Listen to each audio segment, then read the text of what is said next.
하나님을 섬기고 예배하는 허브 공동체의 예배는요, 매주 일요 주일 2시에 양재 온누리교회 기쁨홀에서 예배하고 있습니다. 유튜브와 카카오톡에서 온누리교회 허브대학부를 검색해 주시거나 인스타그램에서 허브_워십을 검색해 주시면 하나님께서 우리에게 주시는 영적 컨텐츠들을 여러분에게 제공해 드리도록 하겠습니다. 가슴에 손을 얹고 저를 따라해 주시겠어요? 하나님은 나를 사랑하십니다. 나는 그 사랑을 신뢰합니다. 나는 그리스도의 담대한 증인이 될 것입니다. 나는 절대로 이전과 같지 않을 것입니다. 아멘. 여러분 좋아하는 음식 있으세요? 좋아하는 음식 있으시구나. 뭐 좋아하세요? 아이스크림 좋아하시는 분 계시고, 또 뭐 좋아하세요? 마라탕 좋아하는 분도 계시고. 저는 아이스라떼를 좋아해요. 제가 지금 그 예배당에 반입이 안 되는 아이스라떼를 설교 소품으로 가지고 들어왔는데, 저는 하루에도 2-3잔 아이스라떼를 마십니다. 마시고 싶구나. 그런데 만약에 누군가 저한테 라떼를 준다고 해도요, 세척되지 않은 컵에 준다든지 남이 썼던 종이컵에 그대로 담아준다고 하면 전 마시지 못할 겁니다. 여러분은 어떻습니까? 좋아하는 음식, 아까 마라탕도 있고 아이스크림도 있었는데 정말 더러운 그릇에 담는다면 그걸 드시겠습니까? 음식점에 대한 고발성 프로그램이 가끔 있는데, 음식이 맛있어도 위생 상태가 더러우면 그 음식점을 좋은 음식점이라고 절대 말하지 않습니다. 여러분, 이건 너무 중요한 상식인데, 더러운 그릇은 훌륭한 음식을 망칠 수 있다. 여러분 다 동의하시죠? 음식이 아무리 훌륭해도 그릇이 더러우면 그 음식이 망가질 수 있다는 것입니다. 오늘부터 나눌 사울의 이야기를 이해하기 위해서는 이 음식과 그릇의 관계를 기억해야 합니다. 하나님께서 훗날 바울이 될 청년, 초대교회의 지도자 사울을 부르실 때 그의 눈을 멀게 하시는데 왜 그런가? 오늘 말씀을 통해서 이 더러운 깨끗한 음식과 그리고 더러운 그릇에 대해서 좀 나눠보고자 합니다. 사도행전 9장 1절에서 2절 말씀을 같이 한번 읽어보도록 하겠습니다. 1절과 2절입니다. 함께 읽겠습니다. 시작. 한편 사울은 여전히 그들을 죽일 기세로 대제사장들에게 나아가 다메섹의 여러 회당들에 써보낼 공문을 요청했습니다. 거기서 그 도를 따르는 사람을 만나기만 하면 남자와 여자를 가리지 않고 잡아다가 예루살렘으로 끌고 오기 위해서였습니다. 더러운 그릇이 음식을 망치듯이 더러운 사람들의 종교가 하나님의 메시지를 오염시키는 역사가 성경 속에 기록되어 있습니다. 구약시대의 생활풍속의 저자 롤랑 드보에 따르면 당시 예루살렘의 시민들의 수는 3만 명이었다고 합니다. 그러니까 예루살렘 인구가 3만 명이에요. 물론 유월절이나 초막절 같은 명절이 되면 그 숫자가 늘어서요, 유동인구가 10만 명까지 늘어났다고 합니다. 그런데 중요한 게 있어요. 역사가 예레미야스라든지 아니면 요세푸스에 따르면 예루살렘의 제사장 수, 성전 종사자의 수요, 대충 몇 명으로 보냐면 최대 9,000명에서 18,000명까지 봐요. 그러니까 정확히는 최소 9,000명에서 최대 18,000명인 거예요. 예루살렘의 전체 시민수가 몇 명이었다고요? 3만 명. 근데 그 중에 최소 9,000명에서 10,000명이 종교 지도자들이고 제사장이었다 그러면, 이건 정말 놀라운 부흥인 걸까요? 여러분 한번 생각해 보세요. 도시 3분의 1이 종교에 종사하는 사회를 정상이라고 말할 수 있을까요? 여러분 한번 생각해 보세요. 허브 공동체에서 지금 예배드리고 있는 분들이 900명이 좀 넘거든요. 이 중에서 300명이 목사님이라면 어떨 것 같아요? 서울시로 얘기해 볼까요? 서울을 예로 들면 900만 시민 중에 300만 명이 교회에서 일하는 거예요. 목사님이거나 간사님이거나 선교사님이에요. 서울이 드디어 동방의 예루살렘이 된 걸까요? 허브 공동체에 목사님이 300명 있으면 허브 공동체의 부흥이 너무 대단한 걸까요? 절대 그럴 수가 없습니다. 이건 비정상인 거예요. 역사적으로 여러분 역사를 읽을 때 성직자의 수가 정상적인 비율을 넘어서 급증하기 시작했던 시대는 예외가 없이 종교의 타락이 일어나는 시기예요. 스탕달이 쓴 적과 흑이라는 책이 있어요. 여기서요, 적은 붉은색 추기경들이 입는 성직자의 옷을 얘기하고요, 검은색 옷은 판사들이 입는 법복을 얘기해요. 적과 흑이라는 거는 당시 유럽을 살아가던 청년들이 입신양명하고 성공하기 위해서 판사가 될까 아니면 신부가 될까를 고민하는 거예요. 그러니까 그 정도로 신부가 오늘날의 판사나 아니면 오늘날의 의사나 아니면 또 다른 전문 직종처럼 사람들에게 선망의 대상이 되고 많은 수입을 올리는 시기였던 겁니다.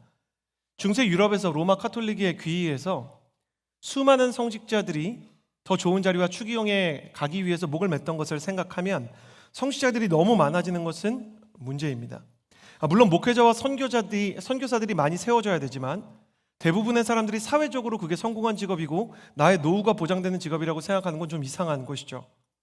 예루살렘에서만 종교 종사자가 1만 명 정도 있었다는 것은 그 도시의 3분의 1이 종교에 종사했다는 것은 유대교가 하나의 산업이 됐다는 것을 의미하는 것입니다. IT 같은 거예요. 그러니까 일종의 엔터테인먼트 사업 같은 거예요. 막대한 자본이 몰렸고 권력이 집중되었을 것입니다. 실제로 이스라엘은 로마의 지배를 받고 있었지만 로마라는 제국은요, 식민 통치를 할 때 그 지역의 자치권을 상당히 많이 존중해 주었거든요. 가령 의회를 만들게 해줬고요. 그리고 판결을 내릴 수 있는 사법부의 존재도 인정해 줬어요. 건설부 장관이나 아니면 문화예술부 장관과 같은 이 정부와 같은 것들도 구성하게 해줬어요. 사형을 집행하는 것이나 아니면 세금을 내지 않는 것 혹은 군대를 갖는 것 외에는 대부분의 것들을 허용해 주었는데 이스라엘도 예외는 아니었어요. 그러다 보니 이스라엘에도요, 의회가 있었고요. 마치 오늘날의 내각제처럼 그 나라를 다스리는 총리와 그리고 의원들이 있었습니다. 이 집단을 사내들인 공회라고 하는데 사내들인 공회에 그 나라를 다스리는 의원들이 되기 위해서는 반드시 제사장이어야 됐어요. 그러니 제사장은 곧 권력을 가진 사람들이었습니다. 그러니까 연말만 되면 그 안에서 얼마나 피 튀기는 권력 투쟁이 있었겠습니까? 올해는 누가 대제사장이 될까? 뭐 그런 거 하지 않았겠어요? 지금 시대라면 2024 당신의 선택 대제사장 기호 1번 기호 2번 이런 거 하지 않았겠습니까? 또 누가 빛나는 요직에 앉을 수 있을지, 예루살렘에서 누가 제사장이 되고 또 여리고와 같은 산업 도시에서 누가 제사장이 될지 이것을 차지하기 위해서 많은 로비가 있었고 많은 정치적인 암투가 실제로 존재했습니다. 그러다가요, 외부의 적이 등장하면 언제 자기들끼리 싸웠냐는 듯이 자기들의 권력과 자본을 지키기 위해서 사내들인 공회는 꽁꽁꽁꽁 자기들을 뭉치고 똘똘똘똘똘똘 자기들의 힘을 규합하는 것이었어요. 걸림돌이 되는 외부의 거물이 나타나거나 지도자가 나타나면 늘 견제하고 제거하는 겁니다. 그렇게 제거된 대표적인 인물, 사내들인 공회가 눈에 가시처럼 여겨서 사형을 언도했던 인물이 누구였어요? 예수님이었어요. 예수님은 그들이 가지고 있는 권력과 자본의 위협이 되는 인물로 생각이 되었던 겁니다. 먼 눈에 뭐만 보인다고 예수님께서 그 돈과 그 권력을 가져갈 거라고 생각했던 거예요. 권력에 미친 사람한테는요, 남들도 다 권력에 미친 것처럼 보여요. 돈에 미친 사람은 남들도 다 돈에 미친 것처럼 보여요. 성에 미친 사람은 다 성에 미친 것처럼 보여요. 그래서 우리가 회개하면서 기도할 때 제정신 차리게 해달라고 기도해야 됩니다. 우리가 잘못된 프레임을 가지고 있으면 예수님도 그렇게 보일 수 있다는 것을 그들이 보여주는 것이죠. 그들이 그렇게도 기다리던 메시아를 죽인, 하나님의 아들을 죽인 그들은요, 예수님이 부활하셔서 사도들을 통해 병자가 낫고 귀신이 쫓겨나며 수많은 사람들이 예수의 복음 앞에 돌아와 성령의 충만을 경험하는 것을 보고 진짜 우리가 잘못된 선택을 했던 게 아닐까라고 생각하지 않고 이제는 예수 그리스도뿐만 아니라 그분을 따르는 모든 그분의 컴패니언, 초대교회 크리스천들을 탄압하고 그들을 핍박하기 시작했습니다. 앞서 저는 더러운 그릇이요, 훌륭한 음식을 망칠 수 있다는 말씀을 드렸습니다. 마찬가지로 더럽혀진 유대교의 그릇이란 하나님의 말씀과 생명의 신앙을 오염시키고 있었던 것입니다. 하나님께서 주신 모세의 율법들과 모세의 말씀들과 그리고 성경에 기록된 예언자들의 글에는 아무런 문제가 없는데, 하나님을 향한 신앙과 여호와라는 이름에도 잘못된 게 없는데, 그들의 욕망으로 오염시킨 그릇을 닦지 않고 회개하지 않았기 때문에 사람들은 생명의 양식을 먹을 수가 없었던 것입니다. 이 더럽혀진 그릇 유대교에서 이 사람이야말로 우리의 희망이다, 차세대 리더로 지목했던 인물이 바로 오늘부터 우리가 다루게 될 청년 사울입니다. 청년 사울이 많은 사람들이 생각할 때 대제사장이 될 거라고 생각했어요. 이 사람은 가말리엘이라는 당대 최고의 원로 학자이자 그 시대의 현자처럼 여겨지던 랍비의 제자였고, 그러니까 지금으로 치면 학벌도 뭐 서울대 나와서 미국의 어떤 프린스턴이나 아니면 스탠포드 같은 데를 나온 거예요. 거기서 박사를 다 한 사람이고, 추진력이나 그리고 사역을 하고 일을 하는 데 있어서도요, 실수가 없고 치밀하기로 유명한 사람이었어요. 성경의 앞뒤를 보았을 때 사울은요, 유대교의 부정한 돈이나 권력 쟁탈에도 관여됐던 사람이 아닙니다. 이 사람은 권력 때문에, 욕망 때문에 유대교를 따르는 사람은 아니었어요. 단지 사울은 유대교라는 오염된 그릇이 하나님이 주신 은혜와 말씀을 더럽히고 있다는 것을 몰랐죠. 그것이 그의 첫 번째 약점이었고요. 두 번째는 더 심각한데, 사울에게는 종교적인 열심이 있고 성경을 읽고 그 내용을 알고 있는 기초적인 지식이 있었지만 하나님과의 인격적인 관계나 예수님과의 영적인 만남이 전혀 없었습니다.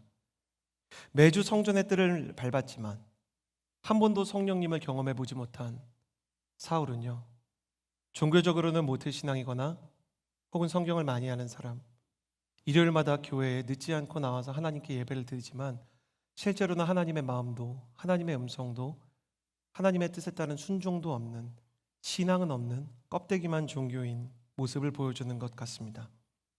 단지 그는 종교적으로 유대교의 명령에 충성하는 것만이 하나님의 뜻이라고 착각했기 때문에 스데반의 순교 이후 흩어진 그리스도인들을 붙잡기 위해 이스라엘도 아니고 이스라엘의 북쪽 국경을 넘어가서요, 우리로 치면 막 몽골 같은 시리아의 다메섹까지 가요. 한반도 압록강 넘으면 거기에 이제 러시아와 몽골이 있잖아요. 그러니까 그 동토까지 막 가기 시작하는 거예요. 그러다가 다메섹에서 갑자기 밝은 빛과 함께 다메섹 도상, 우리로 치면 몽골 광야 한복판에서요, 예수님의 빛과 음성을 듣게 됩니다. 3절에서 5절, 사울에게 임하신 예수님의 음성입니다. 함께 읽도록 하겠습니다. 시작. 사울이 길을 떠나 다메섹 가까이 도착했을 때 갑자기 하늘에서 빛이 비추어 그를 둘러쌌습니다. 사울이 땅에 쓰러졌습니다. 그때 그는 사울아 사울아 내가 왜 나를 핍박하느냐 하는 음성을 들었습니다. 사울이 주여 누구십니까? 라고 묻자 나는 내가 핍박하는 예수다. 청년 사울이요, 예수를 믿는 사람을 향한 광적인 집착을 가지고 국경을 넘어서 시리아 다메섹의 광야를 달리고 있는데 하늘로부터 빛이 비추기 시작했어요. 그 빛은 너무 밝아서 사울이 눈을 뜰 수조차 없었습니다. 그런데 이 빛이 밝아서 눈을 뜰 수조차 없을 정도로 아무것도 보이지 않게 비출 뿐만 아니라 이 빛이 성경 말씀에 따르면 사울을 둘러싸기 시작했대요. 그러니까 사울 주변으로 이 빛이 모여드는 거예요. 빛이 막 압박을 하기 시작하는 거예요. 그러자 그 빛 속에서 압박당하고 있는 사울에게 이런 음성이 들립니다. 사울아, 네가 왜 나를 핍박하느냐? 여러분, 사울의 인생을 이해하기 위해서, 사울이 우리가 아는 바울이 된 모습을 이해하기 위해서는 이 음성 하나를 반드시 잊어서는 안 돼요. 저를 따라해 보시겠어요? 사울아, 네가 왜 나를 핍박하느냐? 사울이 만약에요, 이런 음성을 들었다면 좀 마음이 덜 어려웠을 거예요. 너 믿음이 부족하구나. 괜찮아요. 그러면 믿음을 갖기 위해서 더 많이 애썼을 거예요. 사울아, 더 헌신해야지. 그러면 사울은 분명히 광적인 열심을 가지고 더 열심히 살았을 것입니다. 만약에 예수님께서 사울아 더 기도해야지 그랬으면 사울은 기도했을 거예요. 더 도전받고 더 열심을 냈을 거예요. 근데 그게 아닙니다. 네가 왜 나를 핍박하느냐? 사울이 들은 음성은 너는 나의 정반대편에서 하나님과 그 아들 예수 그리스도를 핍박하는 대적자가 되었구나. 여러분, 만약에 예수님께서 우리한테요, 너는 나를 핍박하는 자다 이렇게 얘기하신다면 그럼 저는 마음이 너무 어려울 것 같아요. 저한테 이서진 목사, 네가 설교할 때마다 청년들이 잘못된 길로 간다 이런다면 저는 완전히 멘탈이 나가버릴 것 같아요. 순장한테 넌 지금 구원의 문제를 먼저 걱정해야 된다 이렇게 얘기하신다면, 너무 크게 얘기하지 말까요? 여러분 너무 무서운 것 같아갖고 그럼 얼마나 무섭겠습니까? 오늘 이 순간까지 사울은 자기가 하나님께 헌신된 사람이라는 것을 살면서 한 번도 의심해 본 적이 없었어요. 부족할 수 있지만 난 하나님을 사랑하고, 모자랄 수 있지만 난 하나님을 따라가는 사람이라고 생각했어요. 완벽하지는 않겠죠. 그러나 최소한 자기가 하나님의 편에는 서 있다고 생각했어요. 예수님께서 지금 사울에게 하신 말씀은 사울이 살아온 인생을 송두리째 부정하는 그의 모든 신앙, 그의 모든 기도, 그의 모든 아울리치를 부정하는 말씀이었어요. 그러니 사울이 두렵고 떨림으로 물어봅니다. 이거는 신적인 존재가 분명하니 주여 누구십니까? 그러자 대답이 들려왔습니다. 나는 네가 핍박하는 예수다. 사울의 입장에서 이 음성 하나에 느꼈을 공포와 절망감은 정말 상상을 초월했을 거예요. 유아프레스가요, 강철을 찌그러뜨리듯이 사울의 마음이 막 찌그러지기 시작했을 거예요. 유대교의 모든 지혜와 모든 힘과 로마와 연결된 모든 권력을 다 쏟아부어서 죽인 그 예수가 진짜 하나님의 아들이었던 거예요. 기독교인들의 말대로 그 예수 그리스도가 우리 민족이 그토록 기다린 메시아였으며 부활하셔서 정말 하나님 우편에 계시구나. 그 하나님의 아들 메시아를 죽인 게 우리라니, 나라니, 내가 지금 잡으러 가는 사람들이 하나님의 사람이라니, 그동안 내가 하나님의 아들을 외면했구나. 나는 성경은 알았지만, 메시아를 기다렸지만 예수님을 외면했구나. 예수님을 만나지 못했구나. 말씀을 읽었지만 그 안에서 예수님에 대해서 어떤 것도 깨닫지 못했구나. 자기의 신앙이 다 산산조각나는 절망과 두려움을 경험하게 되었을 것입니다. 주님께서 여기 한술 더 떠서 그의 영적 상태를요, 외적으로 비유하시기 위해 그에게 하나의 증상을 더하십니다. 8절 말씀 같이 한번 읽어보도록 하겠습니다. 8절 함께 읽겠습니다. 시작. 사울은 땅에서 일어나 눈을 떠보았으나 아무것도 볼 수가 없었습니다. 그래서 그는 같이 가던 사람들의 손에 이끌려 다메섹으로 들어갔습니다. 청년 사울이요, 눈이 멀었습니다. 청년 사울, 눈이 멀다. 주님께서 왜 사울의 눈을 멀게 하셨을까? 그가 종교는 가지고 있지만 예수를 보지 못했기 때문입니다. 성경을 읽지만 성령님과의 만남이 없기 때문입니다. 그가 많은 사람들과 예배를 드리지만 정작 하나님의 마음은 몰랐기 때문입니다. 청년 사울, 눈이 벌어버린 이 모습은요, 종교 생활에는 익숙하면서도 예수님을 따르지 못하는 종교인의 모습을 보여줘요. 사랑하는 여러분, 이 눈먼 사울의 모습이 혹시 우리의 모습은 아닙니까? 목사나 장로, 순장이나 팀장 같은 교회의 직분이 있지만 예수님과의 관계는 없어지지 않았습니까? 교회를 어렸을 때부터 다녔지만 예수 그리스도가 어떤 분이냐라고 물어보면 대답할 말이 없는 예수님에 대해서 성경적으로 아는 것이 없는 사람들이 청년 사울이며, 아울리치와 수련회에 참여했지만 하나님의 마음을 느껴본 일이 없는 사람이 청년 사울입니다. 심지어 예수님의 마음, 하나님의 마음을 안다고 해도 내 돈과 명예와 내 소원을 지키기 위해 내 모든 기도 제목이 나의 일신의 안위와 내 인생의 미래에 대한 해결에만 초점이 맞춰져 있는, 자기 이익을 위해서 예루살렘을 종교도시로 만들어버린 제사장들과 같은 우리의 기복신앙적인 모습이 바로 눈이 멀어버린 청년 사울입니다. 예수 그리스도를 주로 고백한다고 하면서도 원수도 아닌 나에게 좀 섭섭하고 서운한 말 한마디 하는 사람 때문에 자존감이 무너지고 그 사람을 용서할 수 없고, 원수는커녕 헤어진 남자친구, 여자친구 한 사람도 품을 수 없는 그가 예수의 용서가 없는 청년 사울일 수 있습니다. 예수를 믿고 내가 구원받는 것은 괜찮지만, 예수를 믿고 내가 위로를 받고 평안을 받는 것은 괜찮지만, 예수님께서 나의 진로를 책임져 주시고 결혼도 책임져 주셔야 되지만, 원수를 사랑하라든지 선교를 진짜 하나님의 마음으로 한다든지 나의 인생을 주님의 뜻에 맞춰, 주님께서 내 인생에 원하시는 것이 무엇입니까? 만일 주님께서 내가 정직하게 시험을 봤을 때 손해를 본다 해도 정직하게 보라 하시면, 남들은 다 족보를 돌리고 커닝 페이퍼를 돌리고 AI를 통해서 레포트를 쓴다 그래도 정직하게 쓰겠습니다, 그 말이 안 나오고 그 행동이 안 되는 사람, 예수 그리스도의 마음과 삶을 따라가는 것을 은근히 포기한 사람, 그 사람이 바로 이 시대의 청년 사울, 눈먼 사람인 것입니다. 그 청년 사울에게 말씀하시는 예수님의 말씀은 오늘도 동일합니다. 21세기 대한민국을 살아가고 있는 청년 사울아, 너는 왜 나를 핍박하느냐? 너는 정말 내 마음에 따라 너의 마음을 조율하고 있느냐? 너는 정말 성경의 말씀을 따라 너의 발걸음을 움직이고 있느냐? 왼뺨을 맞으면 오른뺨을 돌려대고, 원수를 사랑하기 위해 몸부림을 치고 너의 성공과 너의 진로와 네가 원하는 연애가 아닌 한 영혼을 위해 발버둥치며 복음을 전하는 일에 너의 마음을 맞추고 세상의 거짓을 뒤로하고 정직하게 살며 나태하지 않게 나의 음성을 듣기 위해 성령 앞에서 기도하는 자냐? 혹시 너는 나에 대해 눈이 먼 자가 아니냐? 목회자로 살지만, 순장으로 살지만, MC를 섬기고 팀장을 섬기고 찬양팀과 함께 노래를 부르지만 정말 그 찬양의 고백대로 마음을 조율할 마음이 너 안에 있느냐? 혹시 너는 종교인이 아니냐?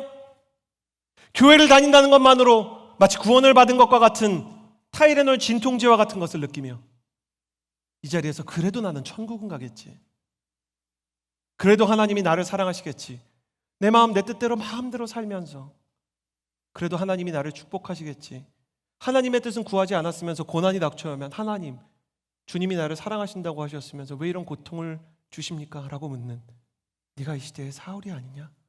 라고 저와 여러분 우리에게 묻고 계시는 것입니다. 이 질문에 너무 충격을 받은 사울은요, 이렇게 하기 시작합니다. 9절 말씀을 같이 한번 읽도록 하겠습니다. 9절 함께 읽겠습니다. 시작. 사울은 3일 동안 앞을 보지 못한 채 먹지도 마시지도 않았습니다. 여러분, 눈을 멀게 한 건 예수님이에요. 근데 예수님이 못 먹게 한 거 아닙니다. 사울이요, 안 먹고 안 마셔요.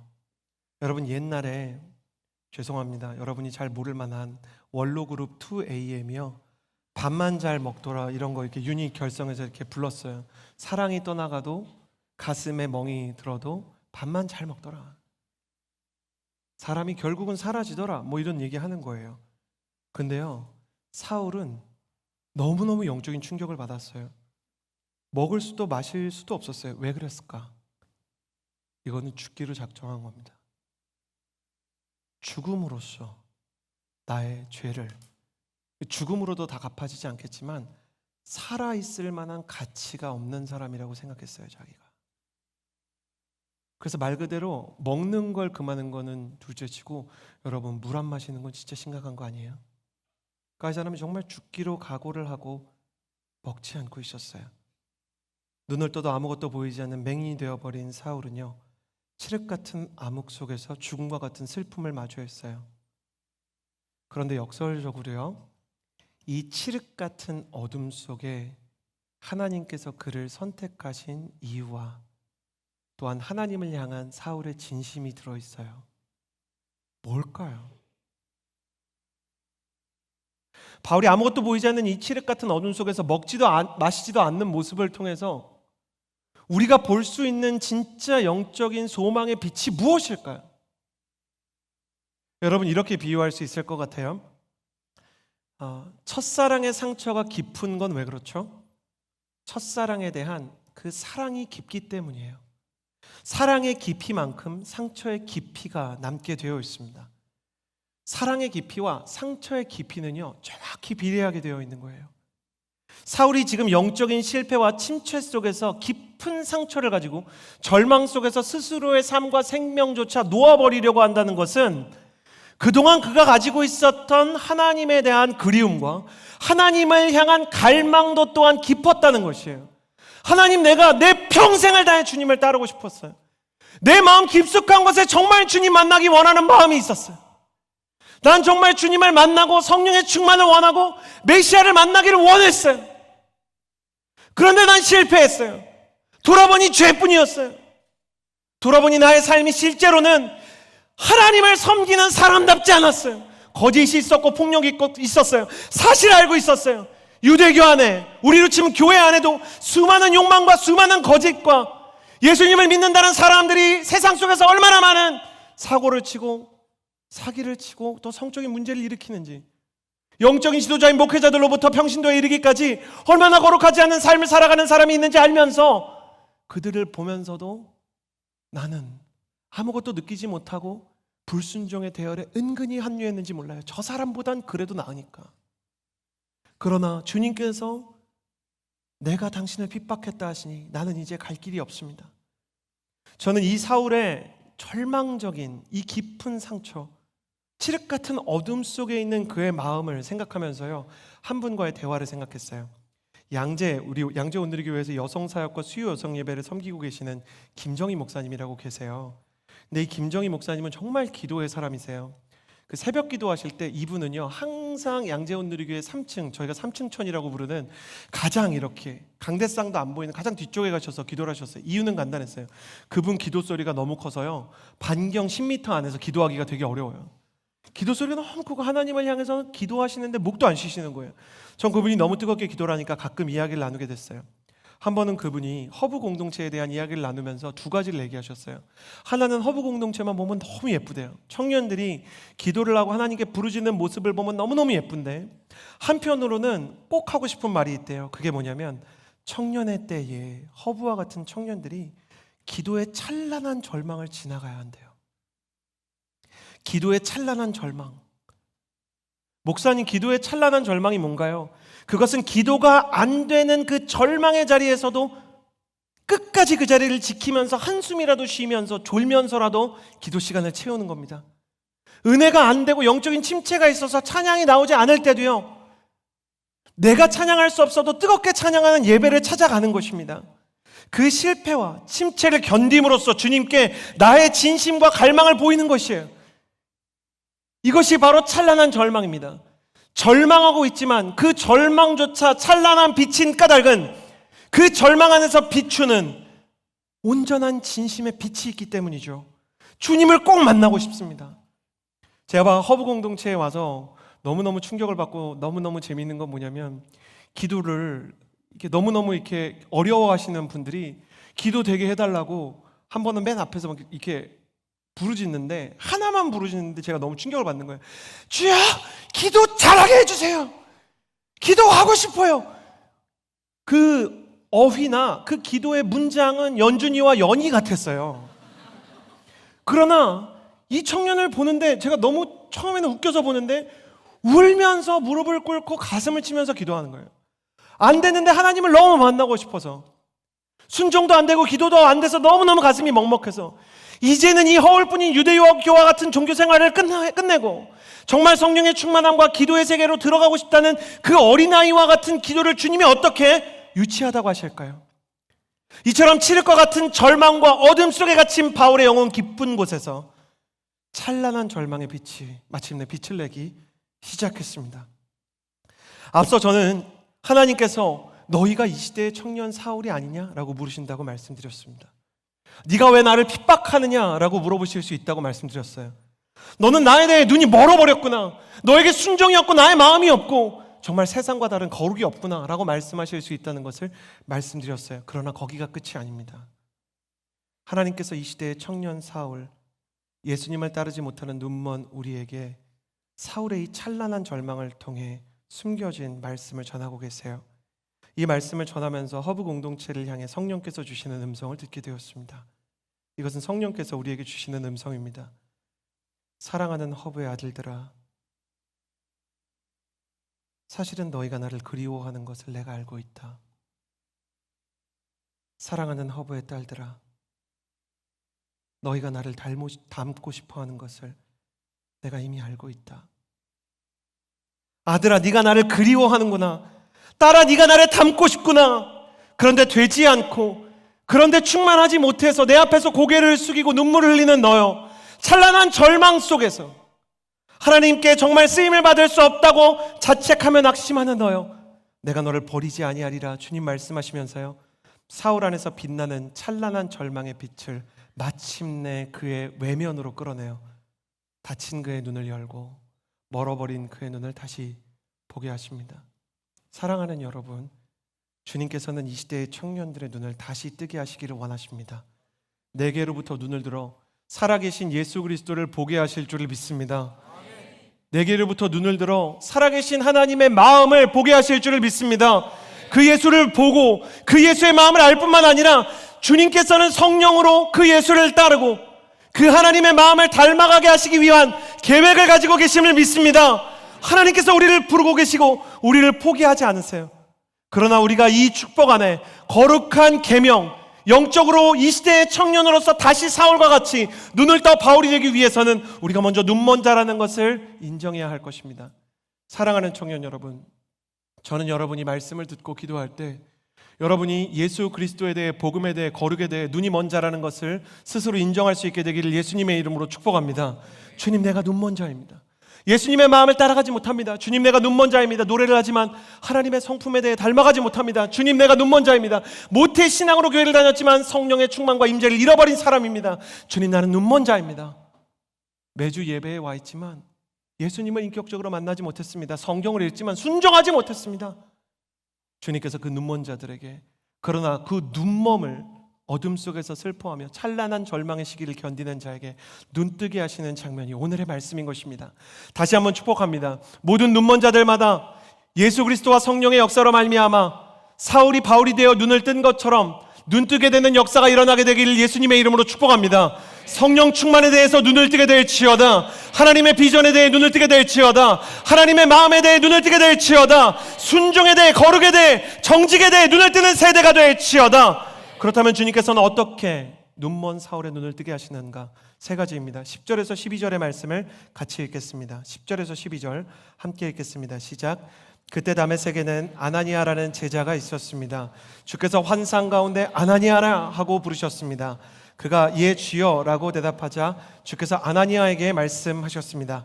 너는 어서 고든 길이라고 부르는 거리로 가거라. 그리고 그곳에 있는 유다의 집에서 5사람 사울을 찾아라. 지금 그가 기도하고 있다. 그는 환상 가운데 아나니아라는 사람이 와서 자기에게 손을 얹어 다시 보게 해주시는 것을 보았다. 하나님께서 청년 사울의 눈을 뜨게 하시는 것은요, 가장 먼저 성령의 사람을 보내는 것이었어요. 가슴에 손을 얹고 저를 따라해 주시겠어요? 성령의 사람을 만나게 하소서. 저는 여러분이 허브회에서 20대를 보내고 또 이 영상을 보는 모든 하나님의 사람들이 2024년을 살아가는 동안 성령의 사람, 영적인 동역자를 만나게 되기를 예수님의 이름으로 축복합니다. 아나니아라는 사람이 성령에 충만했는데 그는 예루살렘 교회에 있다가 시리아 다메섹으로 도피한 초대교회 성도 중에 한 사람이었어요. 청년 사울이 눈을 뜨기 위해서 주님께서는 그 성령이 충만한 아나니아를 보내주셨습니다. 물론 아나니아는 사도도 아니었고 교회의 유명한 지도자도 아니었지만 사울이 매우 흉폭한 사람이라는 것을 알고 성령의 음성을 들을 정도로 성령에 대해, 영적인 흐름에 대해 예민하고 민감한 사람이었어요. 눈이 멀게 하신 하나님께서 이미 다시 눈뜨게 하실 때를 예비하시고 이 예민한 성령의 사람을 준비하셨어요. 눈뜨게 하는 것을 매개로요, 그 눈을 뜨는 사건을 하나의 계기로 사울과 아나니아가 만나 아나니아로부터 예수님의 얘기를 듣게 하는 것이죠. 오늘 말씀을 통해 하나님을 그리워하는 사람 사울이요, 성령 충만한 아나니아를 만나는 것을 봅니다. 사랑하는 여러분, 기억하십시오. 하나님을 그리워하는 사람이 성령 충만한 멘토를 만나는 것입니다. 저는 여러분이 하나님을 그리워하는 사람 되기를 예수님의 이름으로 축복합니다. 성령께서 아나니아에게 얘기하실 때 이 말씀이 너무 아름다워요. 그가 지금 기도하고 있다.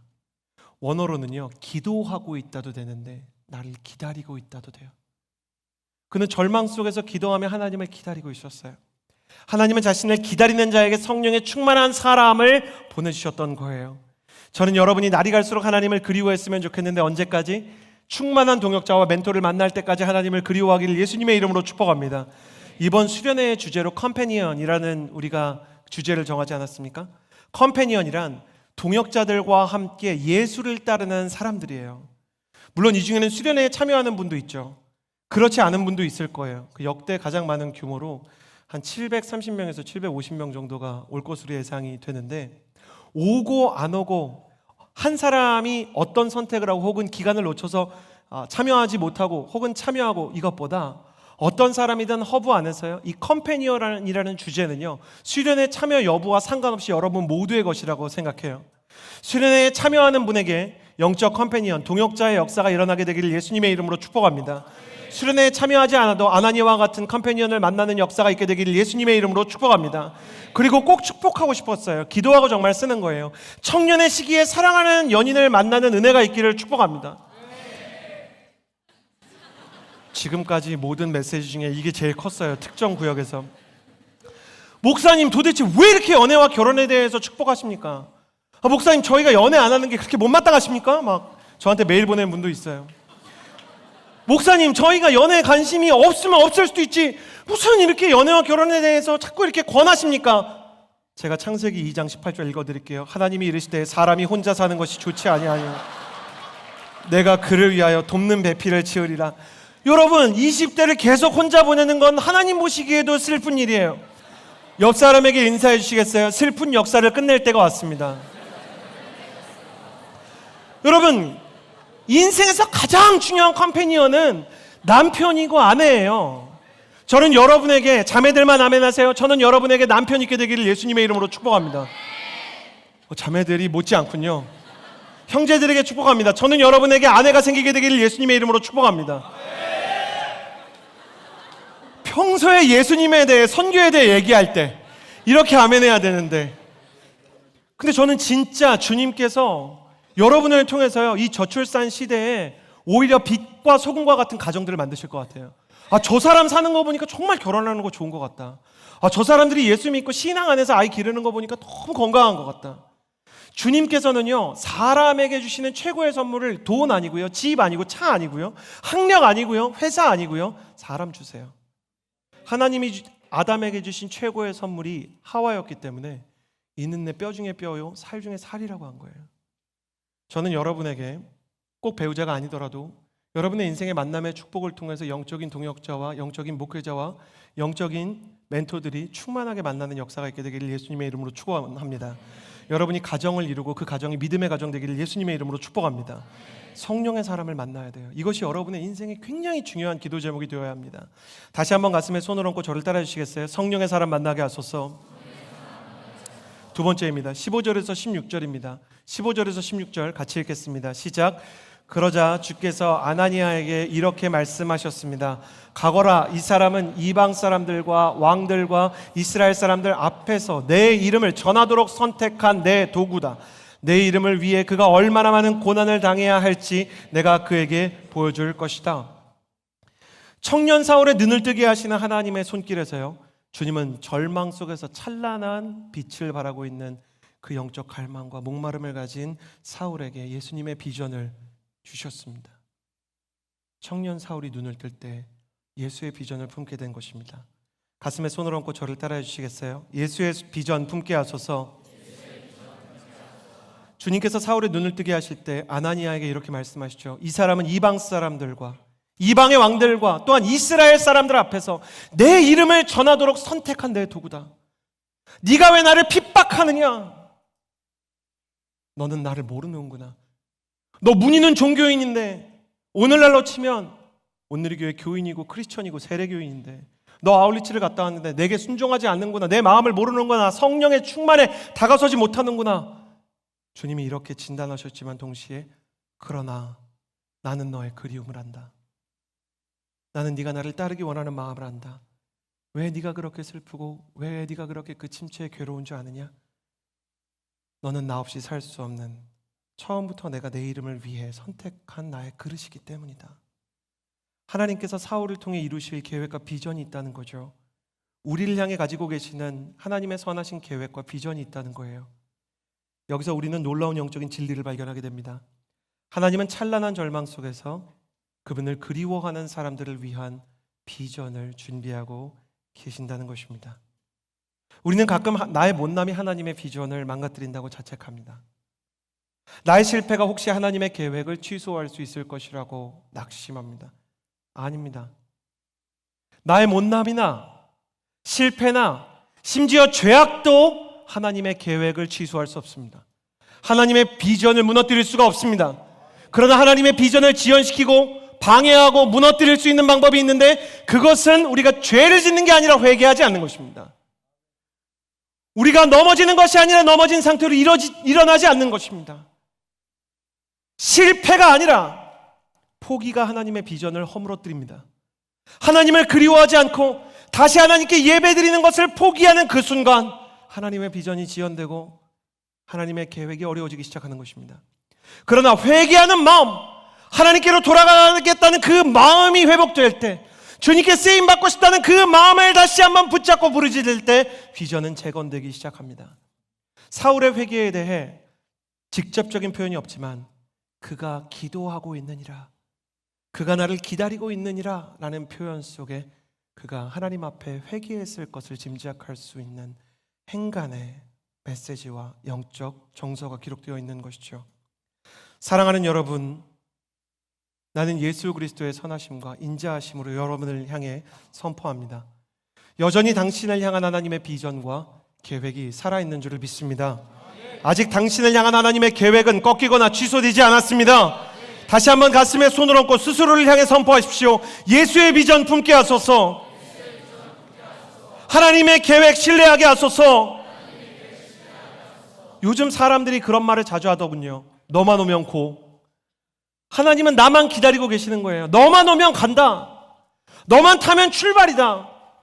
문을 열어두고 빨리 내 아들아 돌아와라. 내 딸아 돌아와라. 나를 위한 비전과 부르심과 계획 어느 것 하나 포기하지 않으시고 나를 부르시는 하나님. 또한 주님께서는 왜 사울을 포기하지 않으셨는가? 사울을 통해 부르실 이방의 영혼들, 잃어버린 하나님의 자녀들이 있었기 때문이에요. 하나님께서 나를 통해 구원할 영혼이 있으십니다. 하나님께서 내가 아니면 안 되는, 나를 너무 사랑하셔서 나를 그 땅에 보낸 이유와 그분이 사랑하는 아이들이 있습니다. 내가 나를 포기하고 내가 나의 개인적인 연약함 때문에 주저앉는다는 것은 하나님께서 나를 통해 구원하실 사람들도 포기하는 것이에요. 많은 청년들이 저에게 묻더군요. 하나님이 계시다면 왜 복음을 듣지 못하는 사람들이 남아 있습니까? 아프리카의 예수님에 대해서 듣지 못하는 사람은 어떡하죠? 중동 땅에 무슬림 땅에서 태어나서 예수 그리스도의 복음에 대해서 듣지 못하는 사람은 어떻게 합니까? 너무 불공평하지 않습니까? 제가 대답해 드리겠습니다. 하나님은 복음을 듣지 못하는, 당신이 그렇게 불공평하다고 이야기하는 그 잃어버린 영혼을 향해서 나와 당신을 보내기를 원하세요. 그 질문에 대한 대안은 예수를 따르는 우리인 것입니다. 그러므로 우리는 우리의 비전과 우리의 신앙을 포기해서는 안 되는 것입니다. 종교의 껍질을 깨고 알을 깨고 나오는 병아리처럼 다시 일어나 그 껍질을 깨고 새처럼 날아올라 하나님의 비전과 복음의 전파를 향해 비상해야 하는 것입니다. 여러분 스스로를 초라하게 여기지 마십시오. 하나님께서는 태초부터 당신을 통해 구원하고자 하는 영혼들을 예비해 두셨습니다. 당신을 포기하는 것은 그들을 포기하는 것이기에 당신이 스스로에 대해 낙심하고 좌절하여 침체 속에서 예배를 포기할 때 주님은 슬퍼하시고 눈물 흘리시며 잃어버린 영혼들을 향해 애타게 부르짖으십니다. 여러분이 다시 일어나 여러분 스스로만 일어날 뿐 아니라 여러분을 통해 예수 그리스도를 믿는 사람들이, 잃어버린 영혼들이 주님께 돌아오는 역사가 있게 되기를 예수님의 이름으로 축복합니다. 마지막입니다. 17절에서 19절입니다. 함께 읽겠습니다. 시작. 그리하여 아나니아는 그 집을 찾아 들어가 사울에게 손을 얹으며 말했습니다. 사울 형제여, 오는 길에 당신에게 나타나셨던 주 예수께서 나를 보내 당신이 다시 볼 수 있게 하시고 성령을 충만히 받도록 하셨습니다. 그러자 즉시 사울의 눈에서 비늘과 같은 것이 떨어져 나가더니 그가 다시 볼 수 있게 됐습니다. 그리고 그는 일어나 세례를 받은 후 음식을 먹고 기운을 차렸습니다. 청년 사울이 눈을 뜨는데요, 마지막으로는 성령의 충만을 받았대요. 오른손을 가슴에 얹고 저를 따라해 주시겠어요? 성령의 충만을 받게 하소서. 아나니아가 사울에게 이렇게 이야기합니다. 예수께서 당신이 다시 볼 수 있게 하시고 성령을 충만히 받도록 하셨습니다. 이 성령의 충만을 받자 성경의 기록을 따라가 보면 성령의 충만을 받은 사울의 눈에서 비늘 같은 것이 떨어져 나가 다시 볼 수 있게 되었다고 합니다. 성령의 충만이 그의 눈을 가리고 있었던 안대와 같았던 눈병과 같았던 비늘이 떨어져 나가고 벗겨지게 한 것입니다. 우리는 이 말씀을 통해 신앙생활, 아니 종교 생활을 하면서도 영적인 비늘에 눈이 덮여 있을 수 있다는 것을 배웁니다. 어떤 때는 내 소원의 비늘에 눈이 가려져서요, 내 취업, 내 결혼, 내 건강이 전부여서 하나님의 뜻을 구하지 못합니다. 너희는 먼저 그의 나라와 그의 의를 구하라는 말씀에 따라 주님이 뭘 원하시는지를 알려고도 하지 않는 내 소원의 비늘이 있을 때가 있죠. 어떤 때는 교회를 다니는데요, 상처의 비늘에 눈이 가려져 있습니다. 예수님의 사랑을 등진 채 사람의 말과 행동에 상처를 받아 그 사람을 용서하지 못하고 묵상하고 또 묵상하면서 자기 자신을 공격하거나 아니면 타인을 핥힙니다. 어떤 때는 자기 연민의 비늘에 눈이 가려져 있습니다. 버거운 일을 만나서 도저히 감당할 수 없고 연약한 나의 모습이 너무나 원망스럽게 보여서요, 나를 부르시고 내게 힘주시는 하나님이 느껴지지 않는 때가 있는 것이죠. 성령님은 어떤 분이신가? 그 자기 소원의 비늘, 그 상처의 비늘, 버거움과 연약한 나의 모습으로 찾아오는 내 자기 연민의 비늘로부터 우리를 자유케 하시는 분이십니다. 그 비늘이 떨어지고 성령님께서는 예수 그리스도를 보고 만나게 하십니다. 그 내 인생의 모든 상처의 비늘이 떨어지고 예수 그리스도의 사랑과 치유가 내 안에 임해오기 시작합니다. 자기 연민의 비늘이 떨어지고 담대함과 충만과 은혜와 격려의 하늘의 음성이 들리기 시작하는 것입니다. 성령 충만을 따라 여러분의 눈에서, 여러분의 영혼에서 그 영적인 비늘들이 벗겨지기를 축복합니다. 사울이 성령의 충만을 받았습니다. 비늘이 떨어져 나가고 앞이 보이니까 여러분, 이 말씀의 결론이 어떻게 났어요?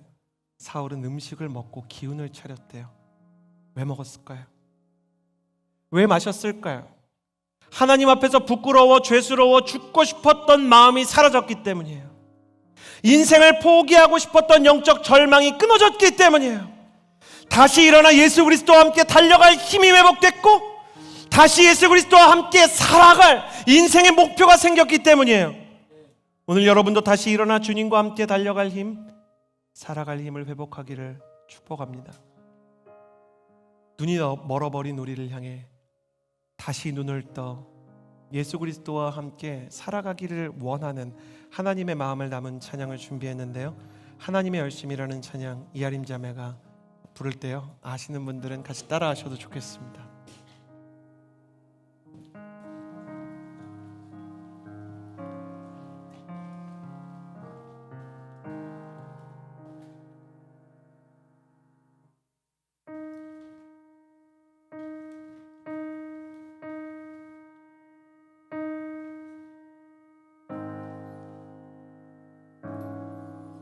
따라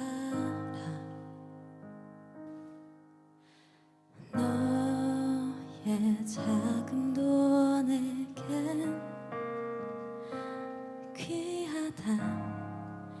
너와 함께 걸어가는 모든 시간이 내겐 힘이라.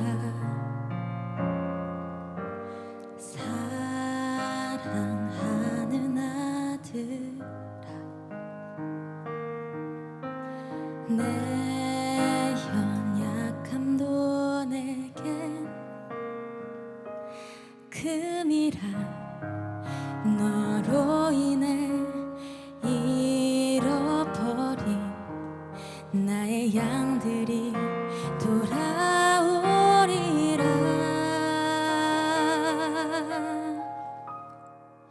조금 느린 듯해도 기다려주겠니? 조금 더딘 듯해도 믿어줄 수 있니? 내가 가는 그 길 절대 헛되지 않으니 나와 함께 가자. 앞이 보이지 않아도 나아가주겠니? 이해되지 않아도 사랑해주겠니?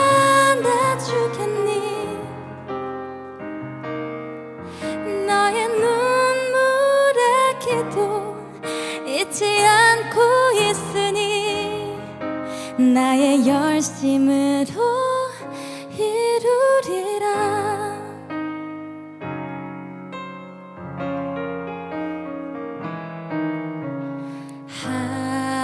하나뿐인 사랑아, 내게 부탁이 있다. 길 잃어 지친 영혼 돌아보라. 나의 품으로 안기어라. 조금 느린 듯해도 기다려주겠니? 조금 더딘 듯해도 믿어줄 수 있니? 내가 가는 그 길 절대 헛되지 않으니 나와 함께 가자. 앞이 보이지 않아도 나아가 주겠니? 이해되지 않아도 사랑해 주겠니? 너의 눈물의 기도 잊지 않고 있으니 나의 열심으로 이루리라. 함께 찬양합니다. 날 부르신 뜻, 날 부르신 뜻, 내 생각보다 크고 날 향한 계획 나의 지혜로 증명 못하나 가장 좋은 길로 가장 완전한 길로 오늘도 날 이끄심이 날 부르신 뜻 날 부르신 뜻 내 생각보다 크고 날 향한 계획 나의 지혜로 증명 못하나 가장 좋은 길로 가장 완전한 길로 오늘도 날 이끄심이 있네. 날 부르신 뜻, 날 부르신 뜻 내 생각보다 크고 날 향한 계획 나의 지혜로 증명 못하나 가장 좋은 길로 가장 완전한 길로 오늘도 날 이끄심이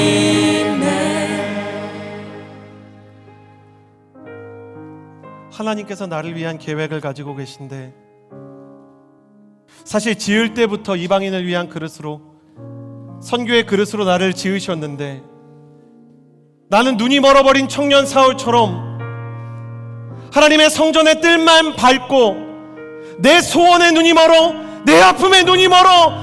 하나님 왜 나를 이렇게 창조하셨나요? 나의 연약함과 나의 상처와 사람에 대한 혐오감 때문에 나 자신의 소중함을 잃어버리고 하나님과의 만남도 포기한 채 진짜 신앙도 진짜 기도도 성령의 충만도 주님께 순종하는 것도 하나님의 마음도 거룩도 포기한 채 눈이 멀어버린 청년 사울로 이 시대를 살아가지 않았는가? 이 시간에 하나님의 자비하심으로 그가 찾으시는 분들을 초청합니다. 주님, 그 시대의 청년 사울이 눈이 멀었던 것처럼 내가 바로 이 시대의 청년 사울로 눈이 먼 사람입니다. 그렇게 주님 앞에 고백하는 자들만 그 자리에서 일어나십시오. 자기 연민의 눈이 가려진 내가 청년 사울입니다. 하나님을 통해 어떻게 입신양명하고 어떻게 취업과 입시와 내 필요한 마음의 위안만 얻기 원하는 내 소원에 사로잡힌 내가 청년 사울입니다. 내가 눈이 멀고 내가 하나님의 뜻을 알지 못하여 주님을 핍박하고 주님께 순종하지 않았던 하나님의 모습이 바로 청년 사울의 모습이요 눈이 먼 나의 모습입니다. 그러나 주여 나를 용서하여 주옵소서. 그러나 이 절망 속에서도 주를 그리워하게 하여 주옵소서. 그 마음이 있는 자마다 주여 한번 부르짖고 기도합니다. 주여! 생각보다 크고 날 향한 계획 나의 지혜로 증명 못하나 가장 좋은 길로 가장 완전한 길로 오늘도 날 이끄심이 날 부르신 뜻 살아계신 하나님 아버지, 내 눈을 가린 비늘이 무엇인지 알게 하여 주옵소서. 내 눈을 가렸던 비늘이 세상의 영광과 부와 명예인지 아니면 자기 연민인지 상처인지 나의 죄악인지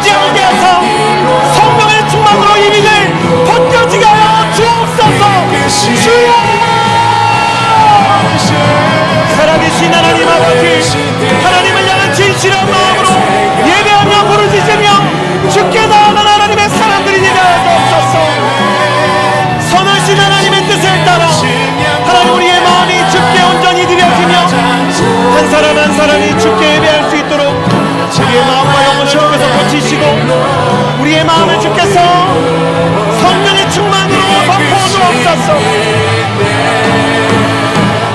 날 부르신 뜻 내 생각보다 크고 날 향한 계획 나의 지혜로 증량 못하나.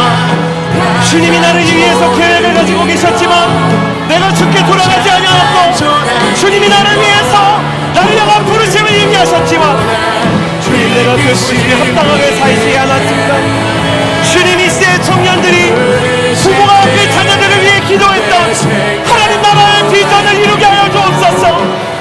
그의 아버지가 그의 어머니가 자녀들을 위하여 기도하였고 하나님 전세계 목회자들과 하나님 영장기자들이 이들을 위해 축복하여 기도하였습니다. 하나님 주님을 사랑하며 주님께 예배하는 것이 우리의 인생의 가장 원대한 목표이며 가장 본질적인 목표가 되게 하여 주옵소서. 날 부르신 뜻 내 생각보다 크고 날 향한 계획 나의 지혜로 증량 못하나. 가장 좋은 길로 가장 완전한 길로 오늘도 날 이끄심이네. 이 시간에 기도하며 나아갈 때 성령이 충만하였을 때 눈먼 사울의 눈에서 비늘이 떨어져 나갔다고 성경이 기록하고 있습니다. 성령의 충만으로 내 눈을 덮고 있던 왜곡되게 보이게 하고 왜곡되게 들리게 하던 그 비늘들이 떨어져 나가게 하여 주옵소서. 상처가 더 이상 상처가 되지 않게 하여 주옵소서. 나의 소원과 열망이 아닌 하나님의 소원과 열망으로 살게 하여 주옵소서. 자기 연민이 아닌 하늘의 자존감으로 살게 하여 주옵소서. 내 눈을 덮고 있었던 죄악의 비늘이 깨끗이 씻어지고 주님의 성령의 성품이 자리잡게 하여 주옵소서. 나의 비늘을 주께 드리며 성령의 충만 구하며 나아갈 때 주여 한번 부르짖고 기도합니다. 주여! 성령의 충만과 성령의 기름 부음이 임하게 하여 주옵소서.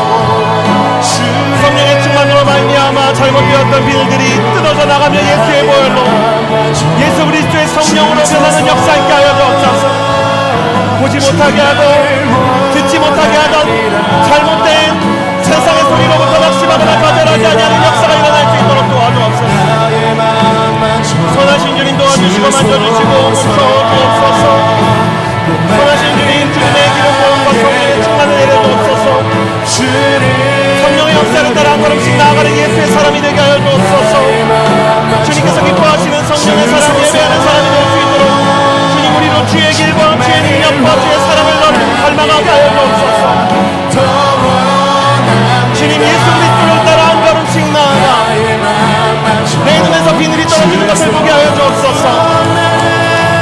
목마른 나의 영혼 주를 부르니 나의 맘 만져 주소서. 주님만을 원합니다. 더 원합니다. 나의 맘 만져 주소서. 비늘이 벗겨진 눈으로 사울이 자신의 인생의 목표를 찾았던 것처럼 이 시대 예수의 비전과 예수의 꿈을 품은 청년이 되게 하여 주옵소서. 주님의 비전과 꿈을 구하며 두 손을 하늘을 향하여 들고 주여 한번 부르짖고 기도합니다. 주여! 하나님 한 영혼을 살리는 복음 전파자가 되게 하여 주옵소서. 핍박자를 복음 전파자로 변화시켜 주신 주님, 나를 통해 살아날 사람들을 포기하지 않게 하여 주옵소서. 나의 자존감의 파괴는 하나님의 비전을 흔들고 내 영혼이 하나님께 나아가는 것을 포기할 때 하나님께 돌아올 수 있는 영혼들이 그 길을 잃게 되는 것입니다. 하나님 한 사람 한 사람이 예수 그리스도의 부르심과 그 성령의 충만함을 따라 하늘의 비전을 꿈꾸게 해주시고 한 영혼 한 영혼을 주께 돌아오게 하는 구원의 초청장이며 예수 그리스도의 향기며 편지가 되게 하여 주옵소서. 오 주님, 주의 성령을 따라 주의 백성들이 하나님께 기쁨이 되는 놀라운 역사와 축복을 있게 하여 주시고 주님께서 사랑하시며 기뻐하시며 만지시는 역사를 경험케 하여 주옵소서. 주님을 원합니다. 주님의 거룩한 성령 충만을 온전히 부르짖으며 나아갑니다. 예배하며 찬양하며 나아갈 때 주의 거룩한 성령의 기름 부음을 내려 주옵소서. 목마른 주를 부르니 나의 맘 만져 주소서. 주님만을 원합니다. 더 원합니다. 나의 맘 만져 주소서. 주님의 청년들이 예수 그리스도의 꿈과 인류 구원과 온 땅 곳곳곳에서 나아가 북한까지 나아가는 역사가 있게 해주셔서 하나님께서 기뻐하실 만한 성령의 충만과 열방의 회복과 청년부흥의 역사가 일어나게 하여 주옵소서. 주님 만지시며 고치시며 새롭게 하시는 그 거룩한 영적 부흥과 능력과 생명의 세대 보게 하여 주옵소서. 마지막으로 기도하며 나아갈 때 하나님 아버지 성령의 동역자, 성령의 컴패니언, 성령의 사람 만나게 하여 주옵소서. 또한 나 역시 누군가에게 성령의 사람이요 성령의 컴패니언이 되게 하여 주옵소서. 영적인 동역자들과 함께 하나님을 향하여 나아가는 거룩한 청년의 시기가 되게 해달라고 주여 한번 부르짖고 마지막으로 기도합니다. 주여! 예수의 뒤를 따라 나아가는 하나님의 거룩한 청년들, 영적인 컴패니언들과 함께 주님을 따르는 예수의 일행, 컴패니언 오브 지저스, 주님을 따르는 주님의 일행이요 선교를 따라가는 컴패니언 오브 미션, 컴패니언 오브 비전, 비전을 따라가게 하여 주옵소서. 비전과 동행하고 나라와 민족을 위하여 기도하며 하늘의 영광과 하늘의 뜻을 위하여 주님께 부르짖는 사람들 되게 하여 주옵소서. 하나님 주님의 성령의 충만을 경험하게 하여 주옵소서. 주님께서 우리의 길을 하십니다. 주님께서 우리의 능력이 되십니다. 주님, 영적 동역의 역사가 일어나게 하여 주옵소서. 영적 동역의 역사가 일어나게 하여 주옵소서. 청년들이 일평생 살아갈 때 좋은 교회를 만나게 하시고 좋은 목회자를 만나게 하여 주옵소서. 선교를 할 때, 순모임을 할 때 좋은 영적 동역자를 만나게 하여 주옵소서. 하나님 가정에서는 좋은 배우자를 만나게 하여 주옵소서. 하나님 좋은 시댁과 또 좋은 처가를 만나게 하여 주옵소서. 하나님 아버지, 이들이 정말 성령의 이야기가 통하고 믿음의 가정을 세워나갈 수 있는 동역자들을 만나 믿음의 가정을 세워나가게 하여 주옵소서. 이 일터에서는 좋은 리더를 만나고 좋은 팀원들을 만나고 마음이 만난 사람들과 함께 버거움을 이겨내며 서로의 짐을 나눠주는 역사가 있을 수 있도록 도와주옵소서. 나의 길 오직 그가 하시나니 나를 달려가신 후에 내가 정금같이 나오리라. 종교의 눈이 멀어 욕망의 눈이 멀었던 유대교를 따라 자신의 처지를 보지 못하고 인격적으로 예수 그리스도를 바라보지 못했던 청년 사울처럼 순종과 거룩에 대해 예배에 대해 눈이 멀고 진짜 하나님을 따르지 못했던 이 시대의 청년 사울인 우리를 용서하여 주시고 성령의 사람을 만나며 예수의 비전을 품고 주님께서 기뻐하시는 성령의 충만을 따라 우리 눈을 가리고 있었던 비늘이 벗어지게 하여 주옵소서. 예수님의 이름으로 기도드렸습니다. 아멘. 매월 둘째 주에는 비전 헌금이 있습니다. 준비된 영상을 통해 비전 헌금에 대해 나눌 텐데요. 이번 비전 헌금은 우리나라에서 있을 로잔 대회를 위해 쓰여지게 됩니다.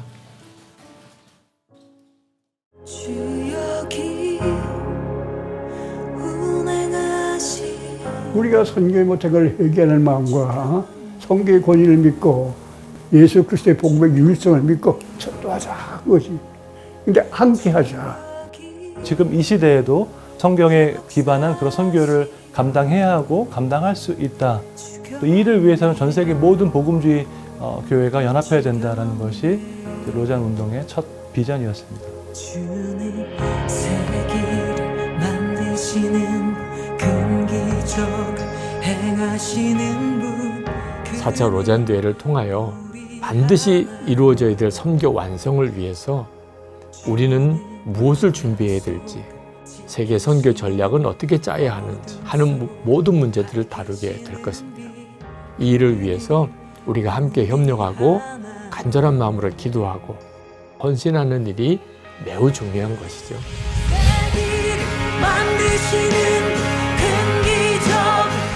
올해 4차 로잔대의 본문이 사도행전입니다. 사도행전 설교를 1년 동안 함께 하자. 목사님들이 매주 모입니다. 하나님의 말씀을 함께 연구하고 묵상하고 이야기를 나눠가면서 말씀을 전할 수 있었다는 거. 사도행전 오랫동안 설교해 왔지만 특별한 은혜의 체험이 있었고 마음에 뜨거운 부흥이 있는 것 같습니다. 말씀의 일치를 이루는 것이 한국교회와 세계교회를 위해서 가장 좋은 길이겠다. 그래서 지금 전국의 한 수백 교회들이 사도행전으로 같은 본문으로 설교하고 있습니다.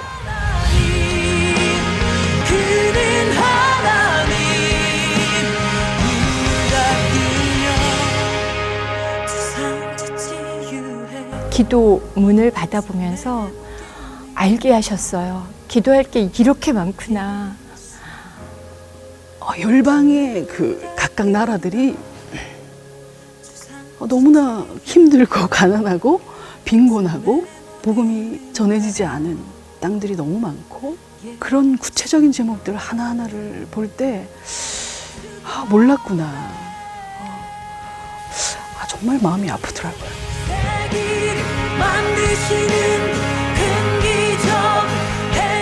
세계 복음화를 위한 복음주의 선교 운동인 로잔 대회가 50주년을 맞이하여 한국에서 열리게 되었다는 것은 매우 중요한 역사적 의미가 있습니다.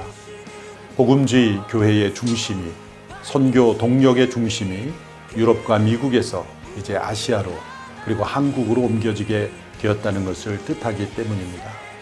한국교회는 이 대회를 겸손하고 신실하게 섬기기를 원합니다. 기도와 말씀으로 준비하기를 원합니다. 온 성도들의 눈물의 기도로 세계 복음화를 위한 다시 한번 부흥의 역사가 일어나기를 원합니다. 220여 개국 5천여 명의 지도자가 함께 모이게 되는 이 대회를 통해 세계 복음화를 위한 놀라운 헌신과 비전이 펼쳐지게 되기를 기도해 주십시오. 그리고 함께 물질로 후원해 주십시오. 하나님께서 한국 교회를 통해 세계 복음화의 놀라운 역사를 이루시는 계기가 될 줄로 믿습니다. 감사합니다. 내 삶의 모든 응답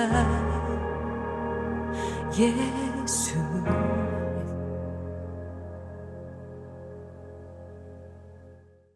하나님께서 우리 민족에게 2024년에 서울의 제4차 로잔 대회를 일으키게 하시는 것은 정말로 큰 영적인 축복이자 자부심이라고 생각합니다.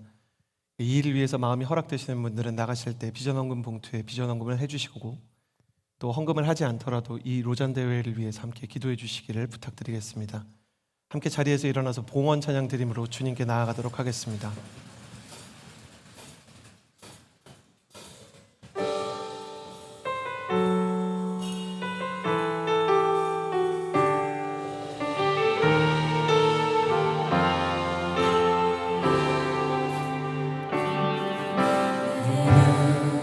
주의 영광을 보내 우리 가운데 계신 주님, 그 빛난 영광 온 하늘 덮고 그 찬송 온 땅 가득해. 내는 주의 영광을 보내 찬송 가운데 서신 주님, 주님의 얼굴은 온 세상 향하네. 권능의 발을 드셨네. 주의 영광 이곳에 가득해. 우린 선해 주님과 함께 찬양하며 우리는 전진하리. 모든 열방 주 볼 때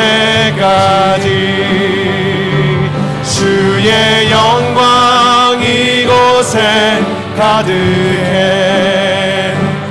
우린 선의 주님과 함께 찬양하며 우리는 전진하리.